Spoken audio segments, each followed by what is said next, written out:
Bonsoir à tous, bienvenue. L'actualité est marquée ce soir du sceau du deuil. Un deuil qui va bien au-delà de la Côte d'Ivoire. Une délégation venue du Bénin a été reçue par le président Alassane Ouattara. Le chef de l'État béninois et tout le peuple frère du Bénin ont tenu à transmettre toutes leurs condoléances à la Côte d'Ivoire éplorée. Hommage du RHDP au Premier ministre Amadou Gon Coulibaly ce mercredi au Parc des Sports de Treichville. Le chef de l'État a pris la parole pour la première fois depuis le décès de son fidèle compagnon. Le président a dit toute son émotion face à ce drame qui touche le pays. Depuis la dépouille mortelle du Premier ministre est arrivée à Korogo en fin d'après-midi. Pour ce dernier départ vers Korogo, la terre de ses ancêtres, Amadou Gon Coulibaly a été accueilli par les siens dans l'émotion et le recueillement.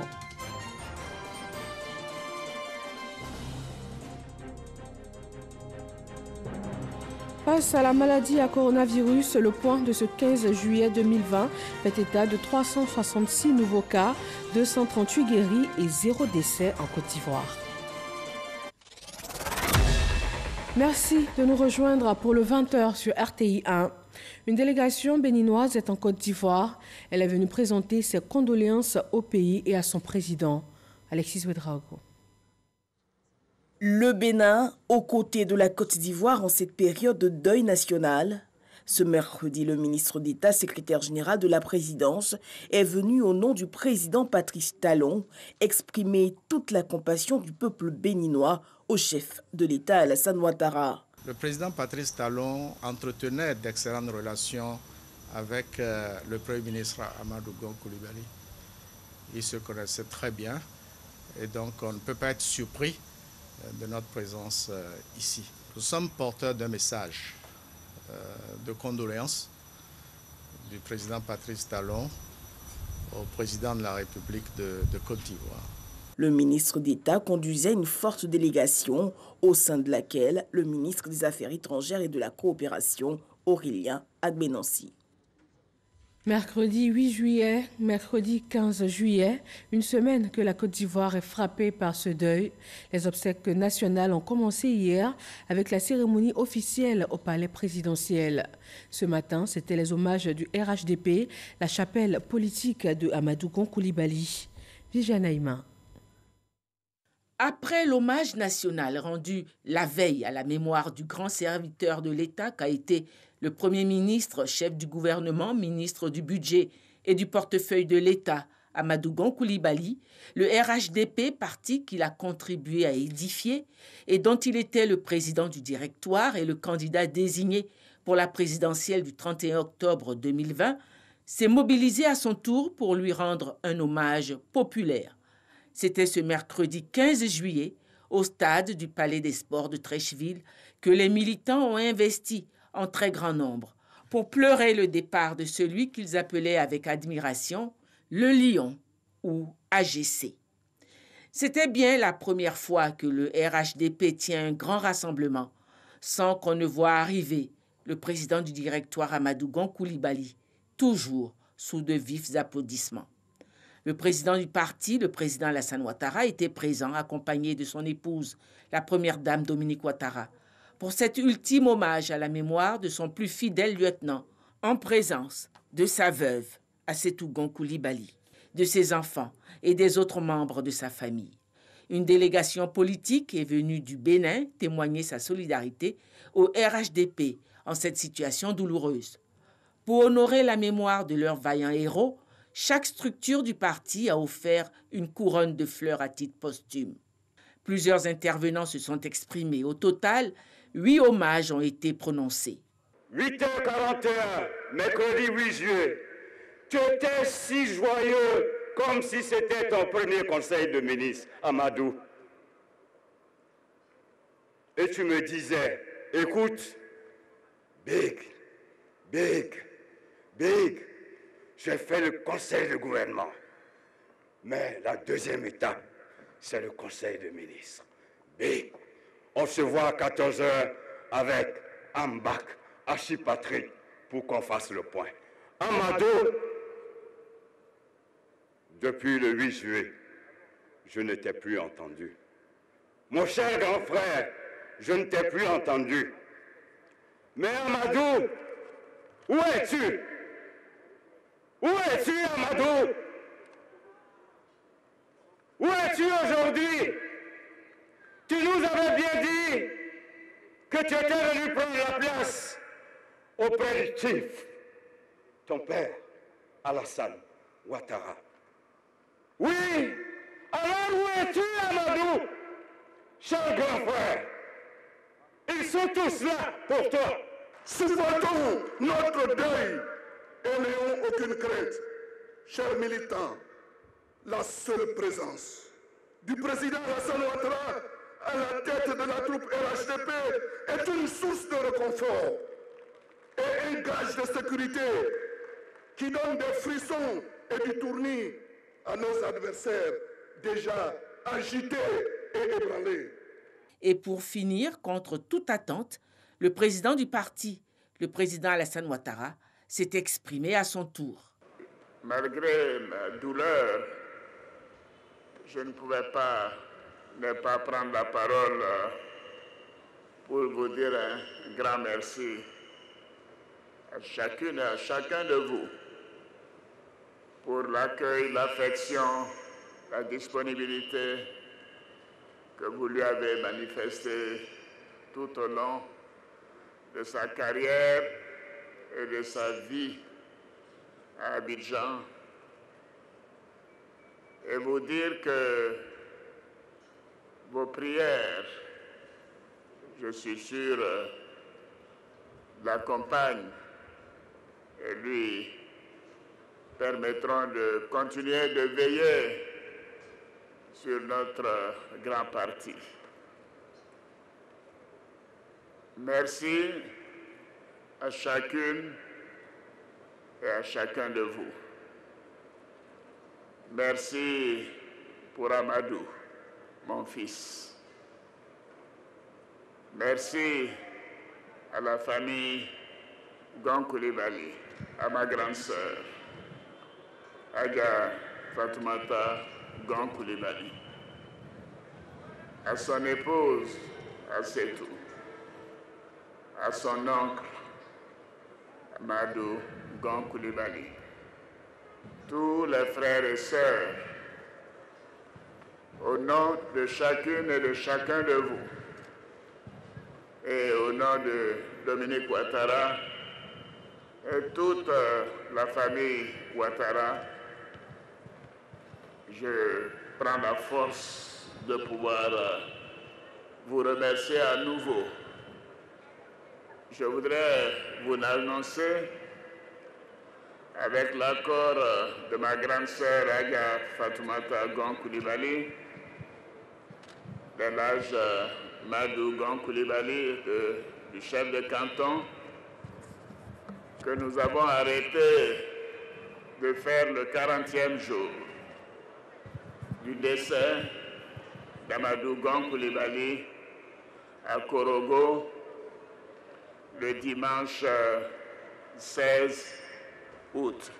Et il me sera possible de lui rendre un hommage particulier à ce grand homme d'État, ce fils qui m'a dit, malgré sa timidité, sa pudeur, devant la nation tout entière, à l'occasion de son retour en Côte d'Ivoire, grand frère, président, je vous aime. Je voudrais terminer en disant à Amadou que, Amadou, je t'aime, moi aussi. Après le Palais des Sports de Treichville, le RHDP devait encore poursuivre son hommage à son héros à l'aéroport de Port-Bouët, où la dépouille d'Amadou Gong Coulibaly devait être transportée par avion jusqu'à Korogo, sa ville natale. Des personnalités, sympathisants du RHDP et personnes qui ont voulu rendre hommage au Premier ministre se sont prononcés à la fin de la cérémonie. On perd un frère. Au-delà de toute autre chose, c'est un frère qu'on perd. Et puis ici, nous perdons un compagnon de lutte. La Côte d'Ivoire perd beaucoup avec le départ de Gon. Séparation douloureuse, mais il nous fait prendre l'engagement de continuer son œuvre, d'aboutir son œuvre. Et c'est une promesse unanime que nous avons prise aujourd'hui pour sa mémoire. Père, à ton âme, cher patron. Nous restons debout. Nous restons debout dans la douleur. Nous restons debout dans la dignité, dans le courage et dans la fidélité. C'est une grande épreuve, mais je crois que pour le Premier ministre Amadou Gon, nous devons avancer. Le lion ne va plus rugir, mais nous, militants et militants du RHDP, nous avons décidé de rugir à sa suite, afin que nous puissions lui apporter la victoire le 31 octobre 2020. Nous repartons encore plus fort pour porter haut le flambeau, pour que demain, le RHDP apporte à la Côte d'Ivoire l'espérance, la stabilité et la cohésion. AGC, mort à la tâche pour le travail, nous allons porter cet héritage pour vivre dans une Côte d'Ivoire toujours en paix et une Côte d'Ivoire nouvelle et développée. Adieu Amadou Gon Coulibaly, adieu mon chef, adieu mon grand frère, adieu. Après cet hommage du RHDP au parc des sports de Trècheville, le convoi funèbre a mis le cap sur la grande mosquée de la Riviera Golf. Une lecture du Coran et des bénédictions ont été formulées pour le repos de l'âme du défunt. Aboulaye Koné. À la grande mosquée de la Riviera Golf, tout commence par une psalmodie du Saint-Coran et des bénédictions à l'endroit du défunt Premier ministre.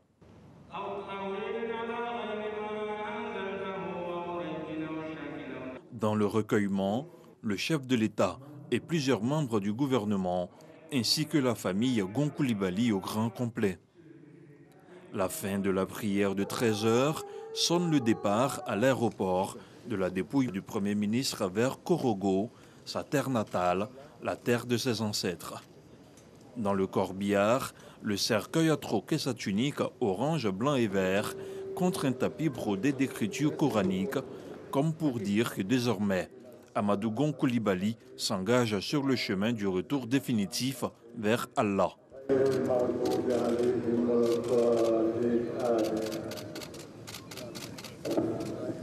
La dépouille d'Amadou Gon Coulibaly est attendue à Korogo, où les populations du district des Savanes lui rendront un dernier hommage au stade municipal de la ville avant d'être porté en terre dans l'intimité familiale vendredi prochain.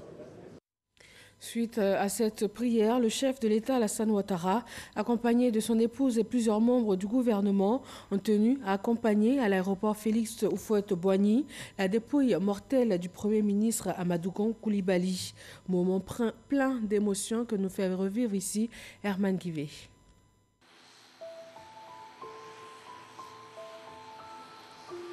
Tarmac de l'aéroport Félix Houphouët-Boigny d'Abidjan. À l'ombre du drapeau national, agité au gré du vent. La dépouille mortelle du Premier ministre Amadou Gon Coulibaly est portée sous le regard du président de la République, Alassane Ouattara. Son épouse, la première dame Dominique Ouattara. Membre du gouvernement, parents et amis du défunt. C'est à bord d'un avion de l'armée ivoirienne que le Premier ministre Amadou Gon Coulibaly effectuera son dernier vol officiel pour rejoindre Korogo, la terre de ses ancêtres. Avant la séparation d'Abidjan, le chef de l'État Alassane Ouattara voudra rendre à son fidèle compagnon, ami et fils Amadou Gon Coulibaly une énième marque de reconnaissance pour tout ce qu'il aura été et apporté à la Côte d'Ivoire. Quelqu'un disait un jour que les grandes douleurs sont muettes, car si les mots ne sortent pas, le silence lui communique. Quelques membres de la famille prendront place à bord de l'avion, aux côtés de celui qui fut le chef du gouvernement. Moment difficile pour tous ceux qui auront côtoyé le Premier ministre jusqu'à la fin. Lorsque le chef de l'État se retire, c'est pour observer depuis le perron du pavillon présidentiel, le décollage de l'avion qui a à son bord le chef du gouvernement. Les moteurs tournent et le décollage semble imminent.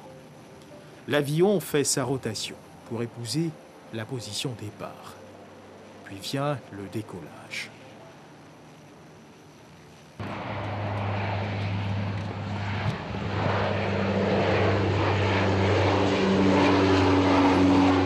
Regard tourné vers le ciel, le président de la République Alassane Ouattara, la première dame Dominique Ouattara, ainsi que tous les membres du gouvernement adressent un dernier au revoir à celui qui fut chef du gouvernement, Amadou Gon Coulibaly, déjà loin dans le ciel, en direction de Korogo, la terre de ses ancêtres.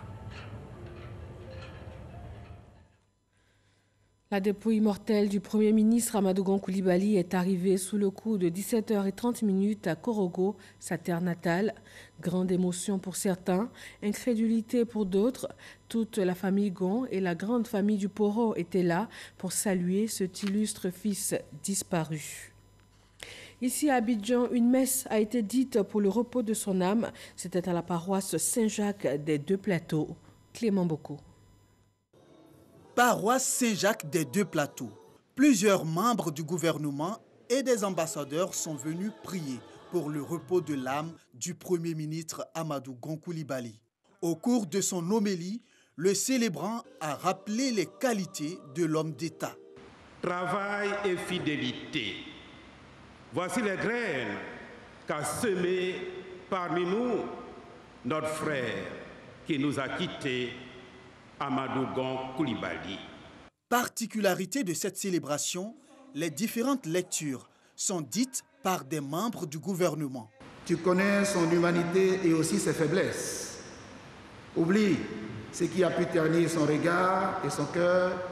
Regarde ce qu'il a été de bon et de meilleur dans son existence et accueille-le près de toi dans ton admirable lumière en paix. Seigneur, écoute-nous.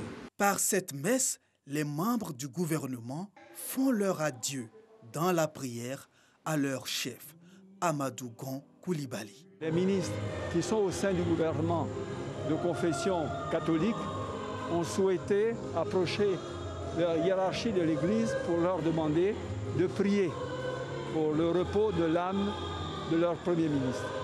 De ses fonctions de secrétaire général de la présidence de la République, de Premier ministre, il était attentif à tous, y compris à l'Église. Et cela, naturellement, doit être souligné au moment où il est en train d'aller vers le Père pour que nous puissions témoigner et que Dieu entende ce témoignage-là pour lui donner donc une place de choix dans sa maison céleste. Cette messe est faite en prélude à l'inhumation de l'illustre disparu prévue ce vendredi à Korogo. Les témoignages et hommages ne se limitent pas au sol ivoirien. En Allemagne, l'ambassade de Côte d'Ivoire a abrité une cérémonie d'hommage. Le général Philippe Mangou et ses collaborateurs ont salué la mémoire du défunt, notamment pour ses actions en faveur du développement. Mamadou Kwasi. Loin de la Côte d'Ivoire, les Ivoiriens vivant en Allemagne rendent hommage à Amadou Gon Coulibaly. C'est entouré de ses collaborateurs, de son épouse, que l'ambassadeur Philippe Mangou s'incline devant le portrait du Premier ministre Amadou Gon Coulibaly. Un portrait installé pour la circonstance dans les locaux de l'ambassade de la Côte d'Ivoire en République fédérale d'Allemagne. Une cérémonie d'hommage à Amadou Gon Coulibaly pour cette représentation diplomatique. Le général Philippe Mangou a saisi l'occasion pour saluer la mémoire d'Amadou Gon Coulibaly pour son importante contribution au développement économique et social de la Côte d'Ivoire et surtout pour ses qualités humaines et professionnelles. Philippe Mangou a par la suite adressé à ses collaborateurs les paroles de réconfort du président de la République, Alassane Ouattara, à qui il a adressé les condoléances en son propre nom, ainsi qu'à celui de tout le personnel de l'ambassade de la Côte d'Ivoire en Allemagne. Notons que cette cérémonie d'hommage, qui avait déjà commencé avec la mise en berne du drapeau national depuis le 10 juillet dernier, se poursuit avec la signature du livre de condoléances ouvert dans les locaux de l'ambassade jusqu'au 16 juillet 2020, à l'intention du ministère fédéral des Affaires étrangères, des ambassades étrangères ainsi que des organisations internationales accréditées en Allemagne. De l'Allemagne à la capitale du Poro, les témoignages, les marques de sympathie et d'affection, les éloges ne manquent pas. La jeunesse de Korogo s'est rassemblée, vêtue de blanc, pour témoigner sa reconnaissance à celui qui a toujours été un mentor. Ami Sissoko. Marche silencieuse en la mémoire du Premier ministre Amadou Gon Coulibaly. La jeunesse de Korogo, dans toute sa diversité, marque son attachement à Amadou Gon Coulibaly. Une procession dans les rues de Korogo, du siège du RHDP jusqu'au domicile de la famille Gon. Pour les jeunes de Korogo, tout de blanc vêtus, cette marche est une action de reconnaissance aux valeurs d'union, de cohésion sociale et de rassemblement prônées par le défunt. Vous voyez les leaders de jeunesse qui sont tous là, ont décidé de rendre hommage à Amadou Gon dans la pureté. La pureté, le blanc est donc le symbole de cette pureté. Amadou Gon, un homme pur. Amadou Gon, un esprit pur. Amadou Gon, une vie de pureté au service des autres, au service de la Côte d'Ivoire. Et il est parti dans cette pureté en étant pur à la tâche. Il y a une communauté Yacouba ici, nous les femmes de Biakouma. Mais il nous a pris comme ses soeurs, comme ses enfants, comme ses parents. Mais aujourd'hui, s'il ne vit pas, on ne peut pas rester à la maison. Il est l'un des rares cadres au niveau de la région, de la grande région du Nord, chez qui on pouvait rentrer sans rendez-vous. Dès qu'il était à Korogo, sa porte restait grandement ouverte et tout le monde pouvait y accéder pour pouvoir le rencontrer. C'est une grande perte pour nous. Les marcheurs sont accueillis au domicile familial d'Idjassa au quartier Soba par le député maire de Korogo, Lazanou Coulibaly, un proche de la famille. Nous devons pouvoir poser des actes qui vont nous permettre de suivre son exemple. Il faut qu'on soit solidaires, il faut qu'il y ait une cohésion entre nous. Le député maire de Korogo, Lazanou Coulibaly, a profité de cette rencontre pour inviter les jeunes à réserver dans la capitale du Poro un bon accueil aux étrangers qui viendront pour les obsèques du chef de gouvernement Amadou Gon Coulibaly. Même affliction à Tafiré, dans le centre-nord de la Côte d'Ivoire, région du Hambol. Les souvenirs fusent de partout. On se souvient de l'attention toute particulière du Premier ministre, Kader Sogodogo. Tafiré, la cité est plus que jamais resplendissante. Des travaux effectués récemment achèvent de convaincre sur les efforts consentis par le gouvernement. Un joli décor terni quelque peu par la disparition d'un des acteurs clés du développement en Côte d'Ivoire, Amadou Gon Coulibaly, le Premier ministre. Nous avons aujourd'hui une ville qui fait fière à lui. Je pense que cela est à mettre à l'actif du Premier ministre qui, vous le savez, a des liens très particuliers, des liens familiaux très forts donc, avec notre ville. La mère d'Amadou Gon, elle a été la première femme diplômée de la première école de Tafiré, dans les années 1960. Et donc, son nom est gravé dans les annales de Tafiré. Des cadres de Tafiré, collaborateur direct du Premier ministre, garde de lui le souvenir d'un personnage à classer au rang des grands hommes. Pour nous, Amadou Gon Coulibaly est le modèle achevé de l'exemplarité, de la loyauté et de la fidélité. Toutes ces grandes valeurs humaines, personnelles et professionnelles de l'homme devraient nous inspirer tous, en particulier ceux de la jeune génération. Tafiré sera très fortement représenté à Korogo pour accompagner notre frère Amadou Gon Coulibaly à sa dernière demeure. Je voudrais vraiment implorer le Seigneur qu'il lui donne le repos éternel, qu'il lui pardonne tous ses péchés et qu'il lui donne le paradis. Le chef canton de Tafiré, détenteur du pouvoir traditionnel, les guides religieux, les populations sont aux côtés des cadres pour saluer la mémoire d'un homme exceptionnel. Amadou, dans son aventure de travail, il est venu à Tafiré, je crois 2 ou 3 fois. D'abord, pour l'ouverture et nous donner l'eau abondamment. Cette année, Amadou nous a donné 100 millions pour construire 2 écoles. Tafiré, Badika, Nidieka, Katiola et tout le Hambol à Korogo pour l'ultime séparation. Ce sera le vendredi 17 juillet 2020 sous le coup de 14h30. Le lion est bien arrivé sur sa terre natale. Dernier voyage pour Amadou Gon Coulibaly vers Korogo. Une veillée de prière se tient ce soir à Gbandala. Hommage populaire demain au stade de Korogo, suivi d'une veillée religieuse.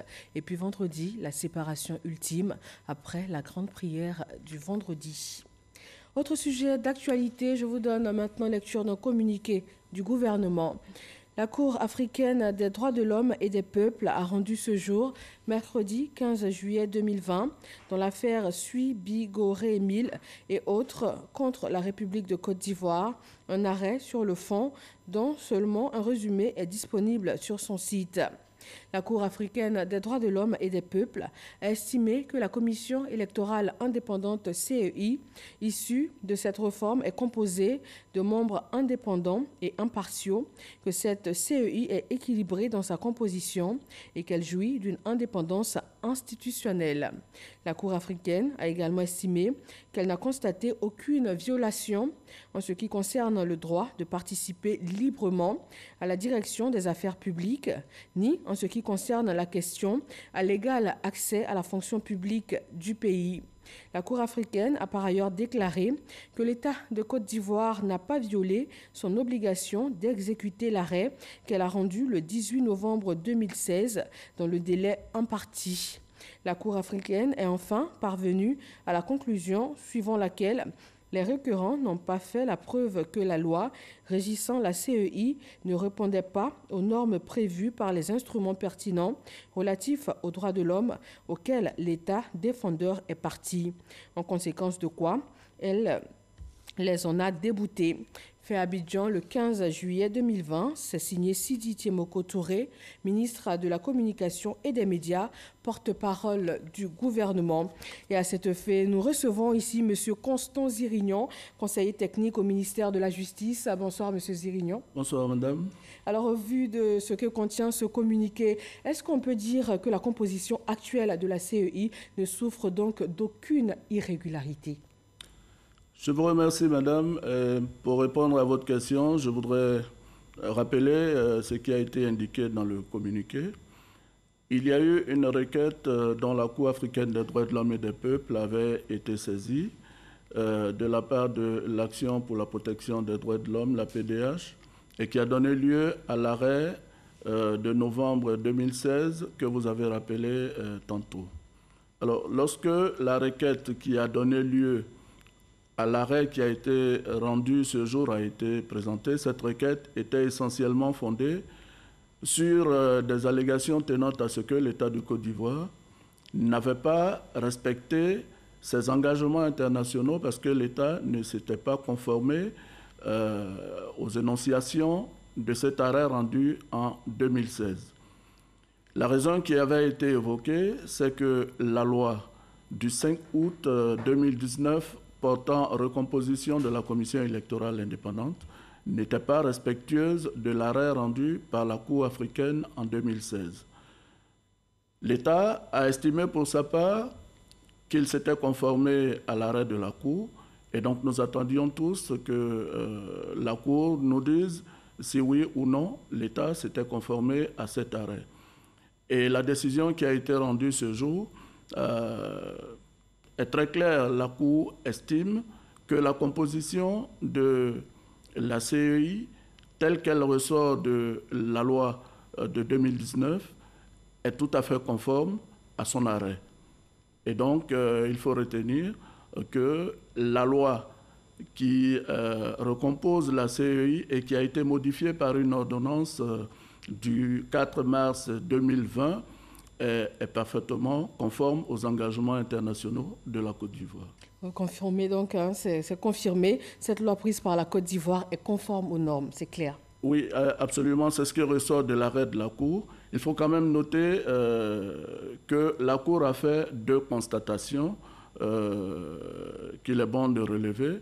La Cour a estimé que le mécanisme de désignation des représentants des partis et groupements politiques de l'opposition, mais aussi des organisations de la société civile, nécessitait que des mesures soient prises pour que ces partis et groupements politiques, mais aussi les organisations de la société civile, aient un contrôle sur la désignation des personnes qu'elles vont proposer. Là-dessus, la Cour a estimé également que cela ne nécessitait pas une modification de la loi. Le deuxième point qui a été soulevé dans l'arrêt de la Cour, c'est une constatation qui tient à ce qu'il y a eu un grand nombre de présidents de commissions locales qui ont été élus parmi les personnalités proposées par le pouvoir. Et donc la Cour a estimé qu'il y avait une forme de déséquilibre. Ce que la Cour dit, néanmoins, c'est que ce déséquilibre-là n'est pas lié au contenu de la loi, mais plutôt à l'application de la loi. Alors il est clair que dès que des mesures sont prises pour que la loi soit appliquée effectivement, il ne saurait y avoir de déséquilibre.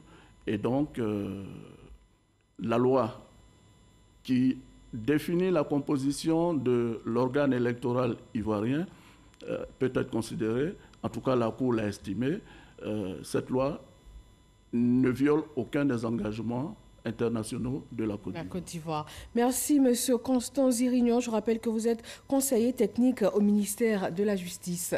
C'est moi qui vous remercie, madame. Merci à vous.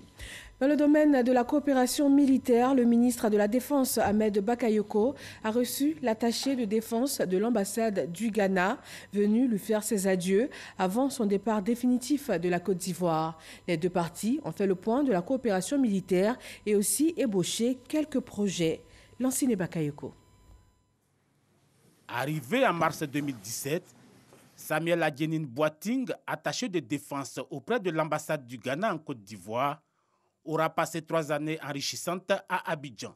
3 années marquées par une série d'échanges d'expériences, notamment en matière de formation. Au regard de l'environnement marqué par le terrorisme, cet axe de coopération a besoin d'être renforcé.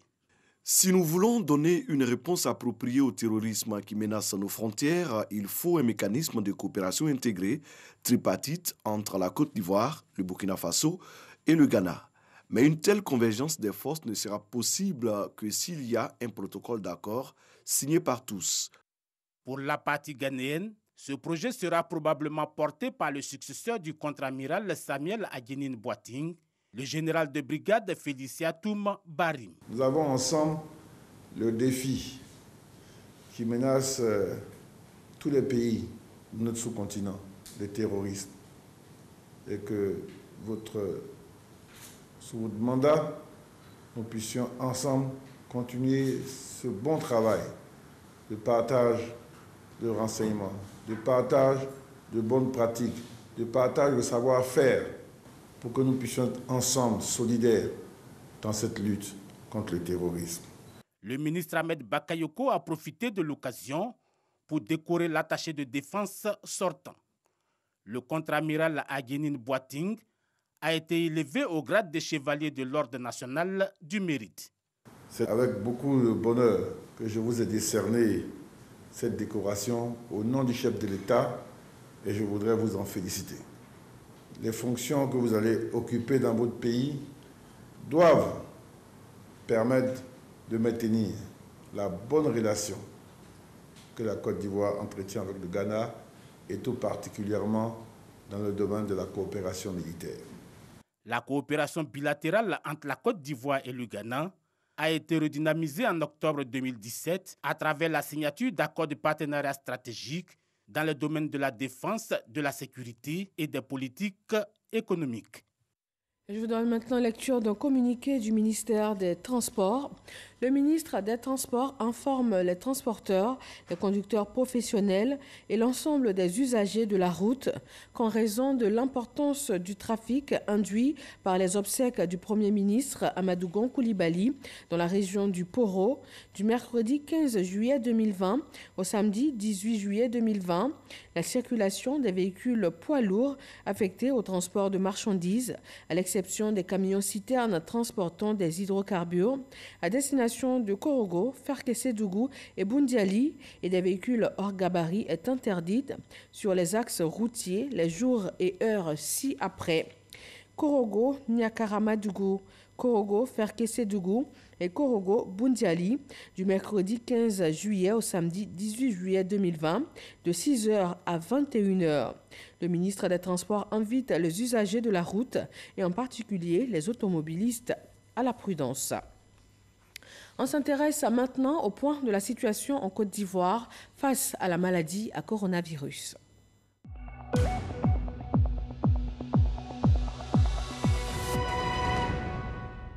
Après environ 4 mois d'isolement, le Grand Abidjan vient de s'ouvrir. Le déplacement des populations vers les villes de l'intérieur du pays est désormais possible. La reprise du transport des passagers s'effectue progressivement. Amadou Ouattara. Relativement à la crise sanitaire liée à la COVID-19, le Conseil national de sécurité indique la fin de l'isolement du Grand Abidjan ce mercredi 15 juin 2020. Un ouf de soulagement pour les différentes compagnies de transport et leurs clients.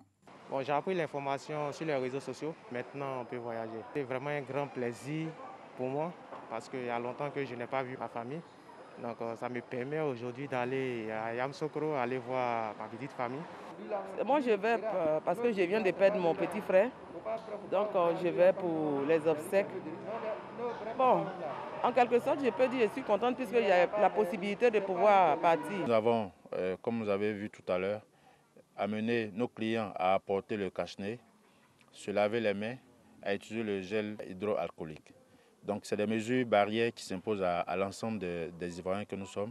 De Koumassi à Adjamé, en passant par Treichville, la reprise du transport se déroule de façon timide. Parce que vous allez voir que le parc automobile, notamment les véhicules lourds de transport de passagers, les autobus, ont pratiquement garé pendant 4 mois. Les questions donc de la réassurance vont se poser. Et puisqu'un autobus ou un véhicule de ce genre-là doit se mettre en route en respectant les dispositions réglementaires, il va sans dire que nous allons voir 2 ou 3 jours où les opérateurs vont prendre le temps donc de se mettre à jour au plan administratif pour reprendre les routes. Les acteurs du système du transport sont conscients que cette reprise des déplacements d'Abidjan vers les villes de l'intérieur ne signifie pas relâchement des mesures barrières. Avec le coronavirus, nous sensibilisons l'ensemble de nos clients qui montent à bord de nos cars. Surtout d'éviter les bavardages inutiles dans les cars. Des compagnies de transport ont revu à la hausse leurs tarifs. C'est le cas ici de cette compagnie située dans la commune d'Adjamé qui dessert la ville de Daloa. On a augmenté un peu puisqu'on ne doit plus charger les cars. On a mis 2000 sur les tarifs. Avant, Abidjan-Daloa, c'était 6 000, mais maintenant c'est revenu à 8 000. On a fait 2 départs, c'est le 3e qui est là. Le Conseil national de sécurité maintient l'état d'urgence jusqu'au 30 juillet prochain et avec cette décision, la fermeture des frontières terrestres et maritimes ainsi que la fermeture des bars, boîtes de nuit et lieux de spectacle. Le CNS rappelle que la pandémie de la COVID-19 n'est pas terminée. 366 nouveaux cas de maladie à coronavirus sur le sol ivoirien, 238 guéris et 0 décès ce mercredi. Les autorités sanitaires appellent à toujours respecter les mesures de sécurité. Le ministère de la Santé et de l'Hygiène publique a enregistré ce jour, mercredi 15 juillet 2020, 366 nouveaux cas de COVID-19 sur 1829 échantillons prélevés, soit 20% de cas positifs, 238 guéris et 0 décès. À la date du 15 juillet 2020, la Côte d'Ivoire compte donc 13 403 cas confirmés, dont 7 146 personnes guéries, 87 décès et 6 170 cas actifs. Le nombre total d'échantillons est de 79 895. Le ministre de la Santé et de l'Hygiène publique rappelle que la maladie est présente sur notre sol et continue sa progression au sein des populations. Il exhorte les populations au respect des mesures barrières, notamment le lavage des mains à l'eau et au savon, et au port du masque dans les lieux publics afin de nous protéger et de protéger les autres. Le père Norbert Abékan, curé de la paroisse Sainte-Famille de la Riviera 2, invité du point presse quotidien du gouvernement sur la maladie à coronavirus. L'Église catholique invite les fidèles chrétiens à respecter les mesures barrières de lutte contre la maladie. Francis Boifo. Bien qu'elles soient frappées par le deuil, les forces de l'ordre restent vigilantes et déterminées à assurer la sécurité des biens et des personnes pendant les obsèques de Amadou Coulibaly. Au-delà de l'émotion débordante, compréhensible en pareilles circonstances, invitons aux fins de rappel, au nom de M. le ministre de la Défense et de la Sécurité, tous nos compatriotes, à respecter et faire respecter à toutes les étapes de cet hommage historique dû au rang, fonction et mérite de l'illustre disparu, toutes les mesures sécuritaires et sanitaires qui, en dépit de la levée de l'isolement du Grand Abidjan, demeurent en vigueur. Les agents de santé sont également à la tâche et tous les services restent ouverts, selon le docteur Edith Kwasi du ministère de la Santé et de l'Hygiène publique. Le ministère de la Santé et de l'Hygiène publique recommande également la fréquentation des structures de santé, publiques ou privées, pour la prise en charge urgente et appropriée des nombreux autres défis de santé qui existent, en particulier chez la femme enceinte ou l'enfant de 0 à 5 ans. On éviterait alors l'apparition d'autres épidémies ou d'autres urgences sanitaires. À ce rendez-vous avec la presse, le 114e du genre sur la Covid-19, le père Éric Norbert Abékan représentait l'Église catholique. La Covid-19 existe. La Covid-19 fait des dégâts. Mes frères, mes sœurs, soyez attentifs, que chacun puisse se dire la Covid-19 ne passera jamais par moi, parce que je vais suivre les mesures barrières. Bientôt, la livraison de plusieurs centres intégrés de prise en charge complète des malades du coronavirus à l'intérieur du pays. Et puis nous rappelons pour terminer que la dépouille mortelle du Premier ministre Amadou Coulibaly est arrivée à Korogo en fin d'après-midi ce mercredi.